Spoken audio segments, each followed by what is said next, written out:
We have a new MCU movie, that is a new Ant-Man movie, and before we talk about that, I want to give some love to the sponsor of this video. This video is brought to you by NordVPN. NordVPN is the digital sword, shield, and armor that looks to protect you good folks. Protect you from the seedy cyber criminal underworld known as, well, the internet. Nord's threat protection blocks malware-ridden websites, scans downloaded files for viruses, but you don't even have to be out there for trouble to find you. You don't have to go on any websites that might give you malware. Ever used the public Wi-Fi at a restaurant, coffee shop, airport? I do every time. That means I'm exposed. If you ever do it, you are exposed. Escalation is a thing. They've gotten really good at it at this point. They just want your information. They don't care what it does to you, so protect yourself. So click the link below, go to nordvpn.com/johns, and with the purchase of a 2-year plan, you get 1 additional month for free, and since it's Nord's 11th birthday, they're giving you 1 additional mystery gift. That's right, they're giving you a gift for their birthday. And it's all backed by Nord's 30-day money-back guarantee. And now we talk about the movie that had a really great song choice for the trailer. This song was in my head for about 2 months.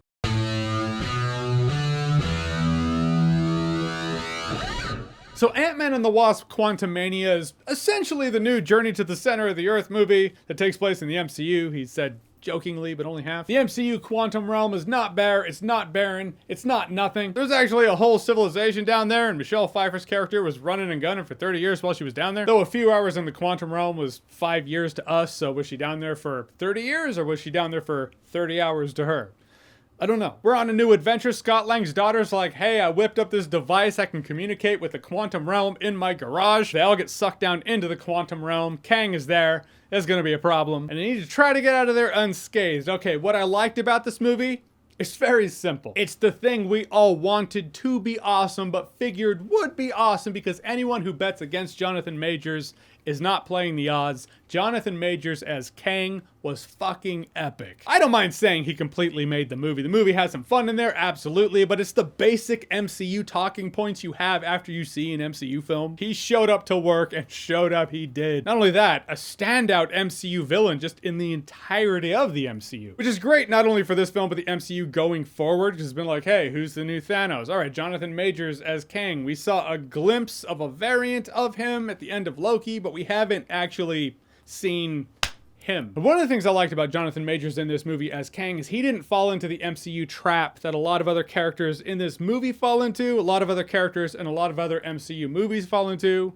MCU movies in general fall into, and that's the quippiness, the MCU's overwhelming urge to make every moment a funny moment and have everyone have a snarky, quippy response. Like, everyone needs to be funny even when it's out of character. Not everybody has to be funny. Have your comic relief character, and that's totally fine. But when the shit's going down, don't compromise it with humor, and this movie does do that, but not when Kang is on screen. When Jonathan Majors is on screen, it's like everyone was like, just stand back, let him work. Which was a great call. He's engaging as hell, he's threatening, you know he will follow through on his threats. It's a badass villain by any metric. Also, I will say, some of the CGI is actually really good in terms of setting and atmosphere. For a movie that's essentially borrowing from Journey to the Center of the Earth, Tron Legacy absolutely in here, a little bit of Mad Max Beyond Thunderdome as well. I thought the world visually, aesthetically speaking, I thought it was fun. But some of the fighting, I noticed like when everything was CGI on screen and CGI things were fighting other CGI things, it's like the camera knew how to stay on it because it's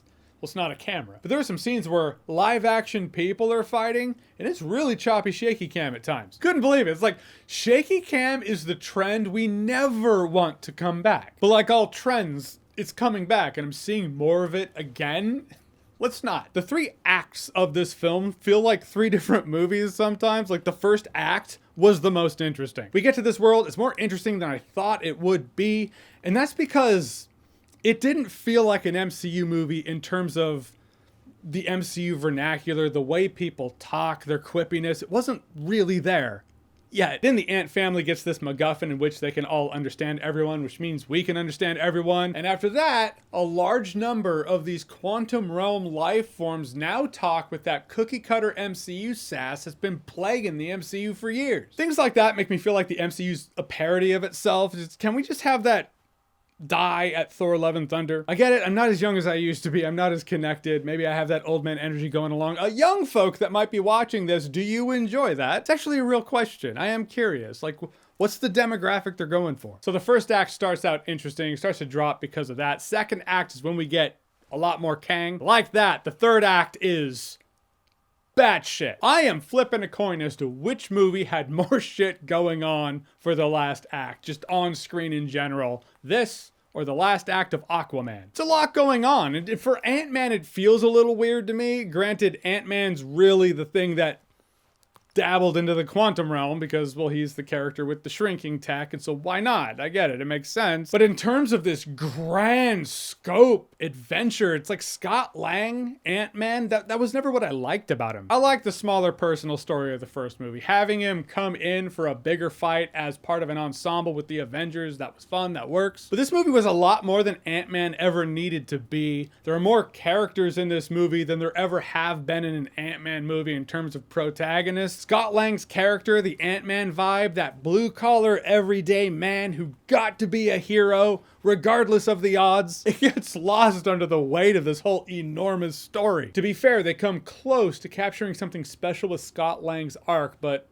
this isn't horseshoes or grenades. Close isn't there. Which is fine if you choose to see the movie how I choose to see the movie, which is Kang the Conqueror versus the Ant Fam. So I don't give a shit. This movie worked for me when it was Kang. Also, MODOK's in it. It's not a spoiler, is it? Everyone, like, I knew MODOK was in it, and I don't have Twitter. If I knew about it, I feel like most people knew about that. If you feel like that's a spoiler, if you're a big MODOK fan, don't get your hopes up. He sucks ass in this movie. I've never been a MODOK super fan myself. Like, MODOK's one of those characters that's bobbed and weaved in and out or through Marvel stories that I've known, but I was never like, oh, MODOK's badass, I need to see MODOK in a movie, and if this is MODOK in a movie, no one should ever think that. He was bad CGI face, especially in contrast with, like I said, the setting looked great, so bad MODOK CGI face just looks worse. The whole time I was like, MODOK is silly at best, but worse than that.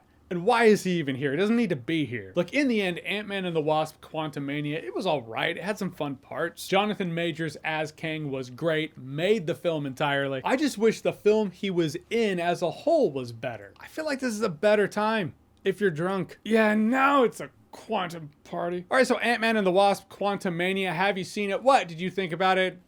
It's a little early for that question. It'll only be early for about 3 days though. And then every day after that, it's a valid question. So whatever you think, comment below, let me know. And as always, if you like what you've seen here and you want to see more, click right here to see more.